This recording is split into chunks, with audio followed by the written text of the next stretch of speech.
When you hold down the left trigger of your controller or the right mouse button on PC, your character will get a closer look at the sights on their gun. It will make it easier for you to hit your targets. Typically, COD players will throw some kind of optical attachment on their gun to make the targets easier to follow, but sometimes a gun has such good iron sights. They're just so perfect by default, you never even consider changing them. What is up, everybody?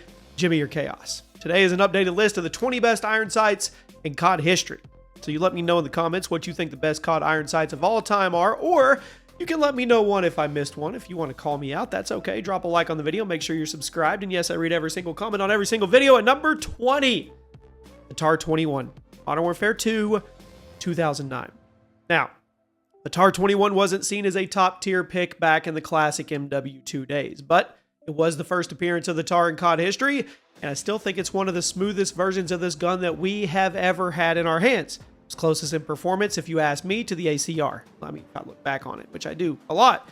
Fire rate was average, maybe a little above average, but the damage per shot was pretty low compared to the other weapons in the game. So it was more, well, it was less about the insta-melt potential and more about the accuracy that would allow you to pepper the enemy with bullets from across the map. And with the TAR, those iron sights made it super easy to do that since they were extremely open and clear, and they would never, ever, ever obstruct your vision regardless of how far the enemy was or how long you had been holding down the fire button. Now, I know some people actually like using the red dot on this gun back in the day, but I personally thought the iron sights were super clean, especially with the suppressor toning down the muzzle flash.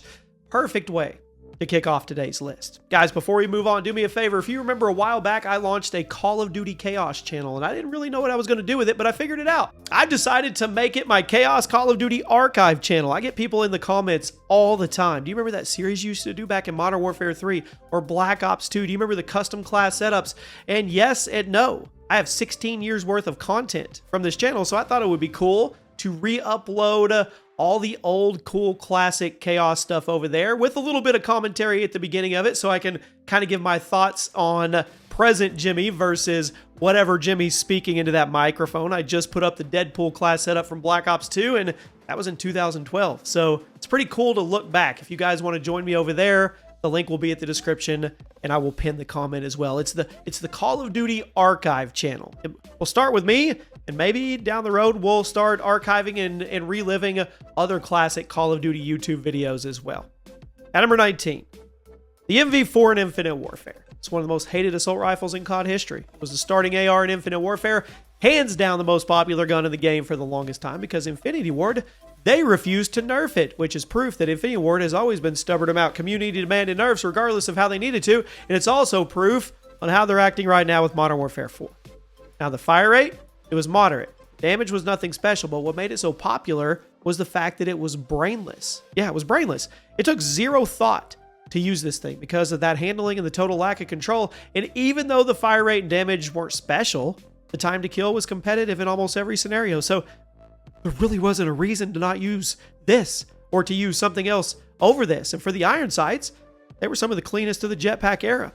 Very little elevated targeting prongs, and there was even a built-in ammo counter in the middle of your screen while you were using the ADS function, which is kind of cool. It's a totally unobstructive set of sights, if you ask me, with an ammo counter that made sure you never got caught in a reload while you were sitting in the corner spraying from across the map. I'm going to say thank you for that one, Infinity Ward. Now, I never say thanks for the MV4, and I don't ever show it love, but it had some clean iron sights. At number 18, the Vector in Modern Warfare 2 and Black Ops 2. Now, the Vector SMG has appeared a few times throughout COD history, but those classic versions from Modern Warfare 2, man, it's the main one I think about when I hear the word Vector. Now, granted, that version was also more or less copy-pasted into Black Ops 2, so I'm going to put them both on the list because they have identical iron sights. I just thought of something. I just said Black Ops 2. AI Jimmy would not have said that. They were both classic laser beams. They were both bullet hose SMGs. And even though they were never super popular in either game, they had a loyal following because there weren't really any other guns that felt like they did. Modern Warfare 2 Vector in particular had one of the fastest fire rates in the game. I think it was over 1,100 rounds per minute, but it had low damage per shot, so people would just pass on over for another heavy-hitting weapon. That recoil, it was gone. Zero. You could take full advantage of those crystal clear, beautiful iron sights. The sights were super small, but they were clear, which made them great for mid-range combat. Now, as for which version of the classic Vector was better, I think the Modern Warfare 2 version had more potential because everything had potential in that game. At the same time, I I think the Black Ops 2 version probably felt a little smoother. There's something about the Black Ops 2 version, well, there was something about Black Ops 2 in general that made every gun feel like butter, especially the SMGs. At number 17, we've been mentioning this gun a lot lately. The Honey Badger and Ghosts. Now, having an assault rifle with a built-in suppressor, of course, was a game changer back in 2013 when you first saw the Honey Badger in action. You had all the stealth of a suppressor, but you didn't have to use an attachment slot on it, and you didn't have to worry about adjusting any of your engagements to compensate for the lack of range power that usually comes with adding a suppressor to something. Now, Honey Badger kept you off the radar. Super consistent long-range damage, which made it one of the most popular in the game. And another reason it was so popular, it was the set of irons that were perched on top of it. Made it even more economical for your class setup. You didn't have to spend a slot on a suppressor, and you didn't have to spend a slot on an optic, because these irons, they were like the M27 from Black Ops 2 and the MP7 from Modern Warfare 3 had a baby, if that makes any sense to you. Visualize it for me. It was like you shrunk down the M27 sights, and then you put them on top of the MP7. It was perfect. At number 16, the BAL-27 in Advanced Warfare and Modern Warfare 3 2023. This is one of the most obnoxious guns in COD history, but it was really fun to use if you were the one controlling it, especially if you got lucky with a supply drop and you pulled one of the busted variants. Which variant did you like better? The Inferno, the Obsidian Steam, which one? I mean, the BAL-27 had very similar iron sights to the Honey Badger. Now that I'm looking at them back to back, which I think explains a lot why people like them so much. They were basically just the Honey Badger sights, but with a little less obstructive due to the thinner model and the more vertical recoil pattern. Kind of made the iron sights a lot more useful beyond mid-range. And if you were going to see a lot of these iron sights on the BAL, because it was being spammed at you. Sledgehammer brought the BAL back in Modern Warfare 3 2023 as a DLC weapon, which was unexpected, but it was fun. They kept the iron sights virtually unchanged, so I figured I would do a little double dip entry here. With how Sledge is now working on COD 2027, we have some news about that too. A brand new sub-series in the 90s to 2000s. Come on, Sledge. I have a gut feeling we haven't seen the last of this weapon. It's probably the most iconic weapon they've ever come up with. They'll definitely bring it back if they can. At number 15 today, the UMP-45 in Modern Warfare 2 2009. It's one of the best SMGs in COD history. Two-shot machine that I don't think I ever saw people running with optics equipped to it ever, to be honest with you. Back in the Modern Warfare 2 days, the only way to get that one more attachment on your gun was to run the bling perk, which hardly anybody was doing since it was in the same category as lightweight and sleight of hand. You're just not going to do it. That meant you got a lot of time with your iron sights on the UMP, since you were obviously going to be running it with a suppressor or rapid fire. If you knew, and once you saw the irons on it, you would never want to get rid of them. They were tiny, they were circular, but they were precise and great for picking people off one bullet at a time, which you only needed 2 bullets with this gun. It was a Modern Warfare 2 UMP. You connected 2, you dropped the target. Yeah. At number 14, the GRAW 556 Archangel in Modern Warfare 2019 and Black Ops 6. I remember back in the early days of Warzone 2020 when the GRAW was all you saw. Freak of nature. The GRAW is all you saw. Yeah, incredible accuracy, super generous range values. And once you threw on the Archangel barrel, it would not only give you better range values, but it would also swap out the default iron sights for these super, super sharp prongs that basically made it impossible to lose your target during a gunfight. During the GRAW meta of Warzone, let me know if you were there, literally everybody was running the GRAW Archangel for every mid or long range fight because of how easy it was to stay on target. It was actually a more effective strategy than taking a sniper rifle into battle, if that makes any sense. Yeah, assault rifle would out-snipe the snipers at one point.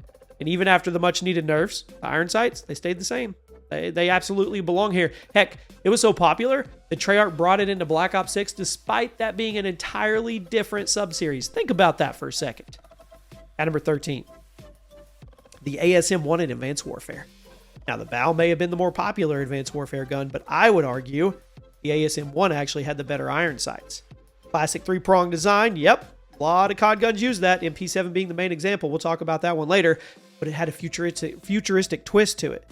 Middle prong was big and obvious, while the other 2 were pushed to the sides to make sure you had something to center it with while never getting in your way. With how much you would be spraying the ASM-1 in an AW, you were going to need some really good iron sights, and you got them. Most people would skip the optic on this gun altogether and use the attachment slot on extended mags, long barrels, suppressors. I don't blame those people. Because what complaints could you possibly have here? The Speakeasy variant in particular went really hard with these irons, but even if you were just running the base version of the SMG, it was one of the best guns in the game. Frankly, I'm kind of surprised that Sledgehammer hasn't brought this thing back like they have the BAL-27. They're both iconic weapons. They both were invented during the AW era, but for some reason, the bow gets all the modern sledgehammer love, and maybe for COD 2027, they bring this one back. Just don't bring us the speakeasy variant back. Heck, just whatever. Throw every caution to the wind. Give us supply drops. Give us a speakeasy. Let's go. At number 12, the M13 Morningstar in COD Mobile. That's right. Smile. Smile, all you COD Mobile fans here on the channel. With this gun, when it was added to the game, there were actually some people calling it pay to win because of how insanely clear the iron sights were with how much of an upgrade they were over the base version of the rifle. Most of you know the M13's iron sights because they're pretty basic as far as Call of Duty sights go. In the M13, it's become a staple weapon in the new Modern Warfare series. But the Morningstar version of the COD Mobile M13 came with a free red dot sight with an ammo counter on the bottom of it. So, I mean, I guess it's kind of unfair to call these iron sights, but the discourse around the gun is really what gets it on the list because even though the M13 was already in the game, the rifle was balanced by its crappy default iron sights. The time to kill was good, bouncy recoil was there. You kind of needed to waste at least one attachment on an optic in order to make it good. But with the Morningstar variant, you now had super clean irons and all the advantages of the base M13. So it was pretty clear why a lot of people thought this version was pay to win. So yeah, maybe these aren't technically iron sights, but they are default sights. And I know the COD community, or the COD mobile community, was talking about them a lot when they were added to the game. So here's your shout. At number 11, the GKS in Black Ops 4. This was a gun that I just never really understood the appeal of. It's an SMG with a moderate fire rate, basically no recoil, but it also had pretty low damage, so the time to kill felt really long, especially in a game like Black Ops 4 when the time to kill was really long. This gun had a huge following. I never understood it, but one thing about the gun that was good, and I will concede, is the iron sights. They were great. Honestly, they remind me a lot of the ASM-1 sights, but a little more compact and frankly, more helpful, honestly, since this is a boots-on-the-ground game where the sights are going to be able to stay on target more often since you're not trying to track people down with jetpacks. I mean, I know the gun was super popular with the hardcore community because, I mean, you had laser beam accuracy and super quick SMG handling, but I've always been a core player. I'm not one of those psycho hardcore players. I just didn't understand why anybody would use this over the other faster killing SMGs in the game. But this is a list of the best iron sights. Has to be here. Super clean. At number 10 today, the AK-47 in Black Ops. It's one of my favorite guns from the original game. It's appeared in so many Call of Duty games, and we actually ranked every AK-47 in COD history for a video a few days ago, so go watch that one after this one. And out of all the AK-47s, Black Ops 1 version has by far the best iron sights. One simple reason. It's skinny. Skinny. For some reason, Treyarch made the AK-47 super skinny in this game. That was a huge game changer when it came to how the AK functioned. Yeah, the recoil was bouncy like every other AK in COD history, but that recoil was belly button straight up through the dome, and now the model was super skinny. You could get a lot more precise with your shots and ride the vertical recoil up the roller coaster from the enemy chest to their face, and the iron sights were so thin on top of the gun, everything about the rifle felt mobile. It almost felt like an SMG. It wasn't the most realistic portrayal of an AK-47 for all these reasons I just said, but it was definitely one of the most fun in COD history to use, and it felt good in your hands. Definitely need to be on the list today, because absolutely nobody was using an optical attachment on this version of the AK. For me, it was suppressor or just run it naked. At number 9, the ACR 6.8 in Modern Warfare 3 2011. Most popular gun in the game. Well, that or the MP7 or whatever the sniper rifle was back then. I mean, it also had some really good iron sights, which shouldn't be all that surprising since it was the most popular gun in the game. I mean, it was, to me. A laser beam assault rifle, moderate fire rate, insane damage, 2 to 3 shot kill most situations, and since these iron sights were super clear and never got in your way, that meant you could use your attachment slots on a suppressor or an extended mag. I mean, did you ever see somebody running an optic on the ACR? Of course you did. I mean, you would see them running a suppressor at the end of the barrel while looking through those thin, clear, beautiful iron sights and beaming you in the face with them over and over again. I mean, I guess every once in a while you'd see somebody rocking a red dot on this thing for the sake of some long-range accuracy, but it was kind of rare given how clear the default sights were. And, I mean, some would say the Modern Warfare 2 ACR had better irons. I disagree, mainly because of how much more space it took up on the screen. The MW3 version was smaller, it was more compact, and it made it, it just made it better for the kind of play style that was typically used back then. At number 8, and I always see somebody in the comment section say, thanks for showing the CM901 some love, Jimmy. I try to when I can. CM901, Modern Warfare 3 2011.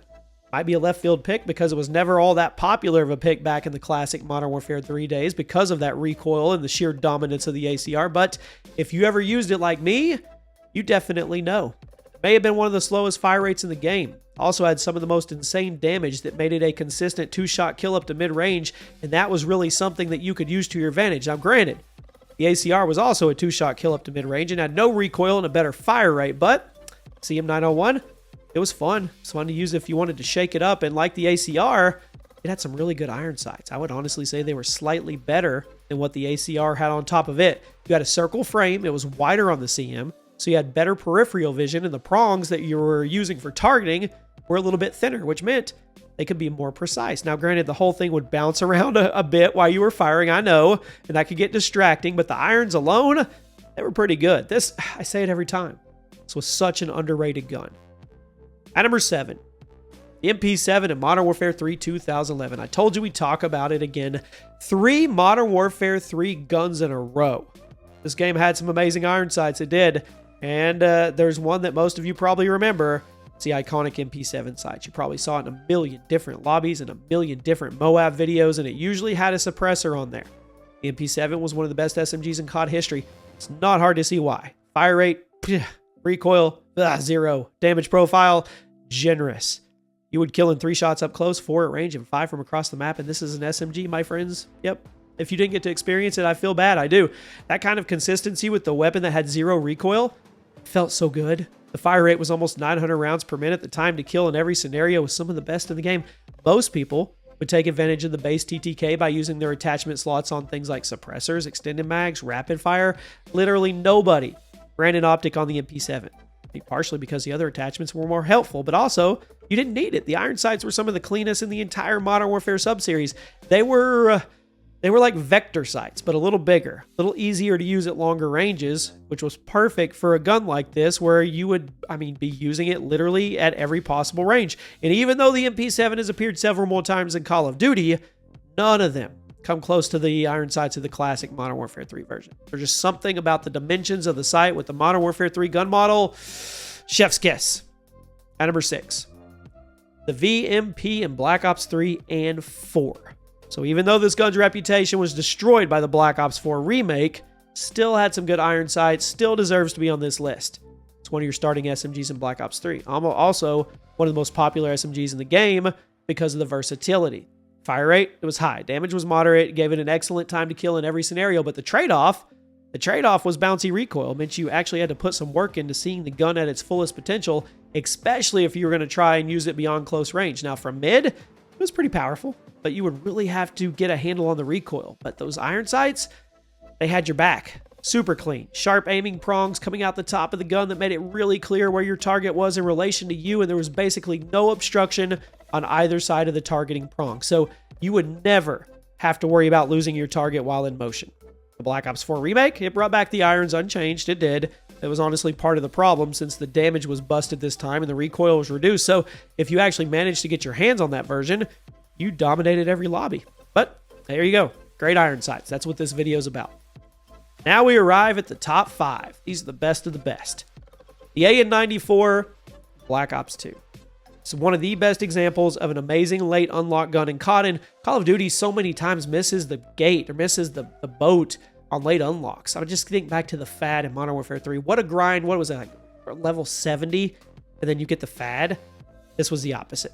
Grind was worth it to get this thing in your hands, and not only was it one of the smoothest ARs in the franchise, it was one of the best ARs in any Black Ops game, period. Everybody knows about the AN-94's iconic hyperburst function that gave it just a really good TTK if you hit your first few shots of the engagement. But what made the Black Ops 2 version of the gun so iconic was basically everything else on top of the hyperburst. Damage profile was there, the fire rate was there, with or without, didn't matter, recoil wasn't there. Iron sights, crystal clear. You wouldn't have to use any slots of your pick 10 on making enemies easier to see while you aim down the sights. The frame, it was a super thin square that you would group all your enemies into, and then you just had to line them all up one by one while the prong was in the bottom middle. And once you were done, you would be treated to one of the sweetest reload animations in COD history, which just made the gun even more iconic.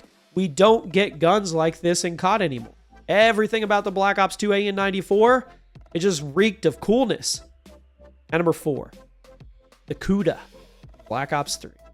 Now, this gun was actually one of the best SMGs in COD history for a while. Treyarch nerfed it after its little dominant run for the first couple months of BO3, and while it's still a good gun, it's not the monster it was. The Kuda is basically a futuristic MP5, had the classic MP5 style iron sights, but you had a few key changes that I think made it way better to use without an optic. So it still had the circle prong design that you all know and love from the MP5s that you've used throughout COD. But the circle, it was raised a little bit to separate it from the gun. And the aiming prom is much bigger and more obvious with a different color from the rest of the gun, which I like. It made it really good for tracking enemies and staying on target in a game like Black Ops 3. Black Ops 3 is where your targets are jetpacking around the map and running on walls. Kuda was a massive part of why people love Black Ops 3, right out of the gate. Smooth, smooth, smooth. Unlock by default, you could immediately start dominating with it without having to worry about grinding the right optic. Instead, you just use your spot in the pick 10 for an extra perk or maybe an extra attachment, maybe throw a suppressor, maybe an extended mag. This thing was great. At number 3 today, and I'm going to mention it one more time, guys, if you want to go check out the Call of Duty Chaos Archive channel, I would love to see you guys over there. I want to see some comments on some of those old videos that I put up, because I'm going to put up classic series and Easter egg videos and all that stuff, but I'm also going to put up some really cringy stuff that nobody's probably ever seen in 15 years. So it's going to be a fun blast from the past every single day over there. Link is in the description. Now at number 3, the FFAR-1 in Black Ops Cold War. Modern update to the classic FAMAS. Amazing for the first few weeks of Cold War, but Treyarch decided to nerf it. You hardly ever saw it online again. It sucks. It was a super late unlock, so they basically killed the whole point in grinding the multiplayer with that patch, but it's a topic for another video. The FFAR-1 had the same high fire rate and same intimidating base damage of the Black Ops 1 FAMAS, but there were a few tweaks that made it, I would say, fit more in the game. Magazine was smaller by default. You had to grind for a bigger one, and it had some movement penalties to equip. Fair enough, I guess. But the most obvious thing, well, it was the iron sights. The classic BO1 FAMAS, it had those circle iron sights with the curved prongs that you would aim. And while I liked those sights back in the day, I think the FFAR-1 sights were an all-around upgrade. The circle was much larger, it was thinner. The prongs were made perfectly straight up and down, which made them perfect for locking in on an enemy player and spraying them with a million bullets at once. You guys remember the fad from classic Modern Warfare 3? I just doused on it a minute ago. Remember the iron sights on that monstrosity? Well, the FFAR is basically what would happen if you took the fad from MW3. You fix the iron sights to make them actually usable, and you know what? They're perfect. If I could put the FFAR iron sights on the classic Black Ops 1 FAMAS, that would be a nearly perfect COD assault rifle in my eyes. At number 2, I really wanted to put this at number 1. The Galil in Black Ops 1. It's one of my favorite guns in COD history. Very simple iron sights. Just makes it one of the most effective guns in the game for suppressing fire. When you aim down the sights, you get this super thin circle with a little prong at the bottom, letting you see exactly where your bullet was going to go as you were holding down the trigger. You get the perfect pitter-patter sound effect. That's all assuming you were using the suppressor on the Galil, which obviously you should have been doing because it was the best attachment in the game for it. The suppressed Galil is one of my favorite guns in COD history, and part of that was because of how smooth it felt with the iron sights equipped. Nobody ran this thing with optics. You and me weren't friends if you ran this thing with optics. Either you were running the suppressor or you were running extended mags. And remember, this was back when you could only have one attachment at a time unless you were running the right perk. But honestly, that was all you needed for this gun, with its dangly handle and all. The iron sights were perfect. The DPS was great. The handling was excellent. I miss this gun. And at number 1 today, the Scar and everything. I know I'm going to get some props for this one. The Scar has shown up so many times under many names, and every single time has absolutely perfect iron sights. Frankly, I don't even know if I've ever seen somebody use the Scar online with any kind of optic, because the iron sights are just that good. They always have been. Every version of the Scar uses sights that are held up on the little bar on the back of the weapon and give you a perfect little circle to look through and a tiny little bar at the bottom middle to pinpoint your enemies while you ADS. Sometimes the Scar sights will get tweaked a little bit, but they're always the same philosophy. They're good. When it was turned into the Rampart 17 in Black Ops 4, the sights were made thinner. Treyarch made the aiming prong more obvious. In Modern Warfare 2019, the top half of the circle was sawed off to be less obstructive, even though it wasn't obstructive at all to begin with. Literally every version of the Scar has had perfect iron sights, and if you ask me, it deserves the top spot on the list. What other gun in COD history has appeared this many times and literally always has the perfect iron sights? There you have it, my friends. The cleanest iron sights in COD history. Let me know if you agree. Let me know if you disagree. It's okay to disagree. It's all right. Just be constructive. Remember, check check out the Call of Duty Chaos Archive channel. I want to see you guys over there. I think we'll have fun in the comments on those videos.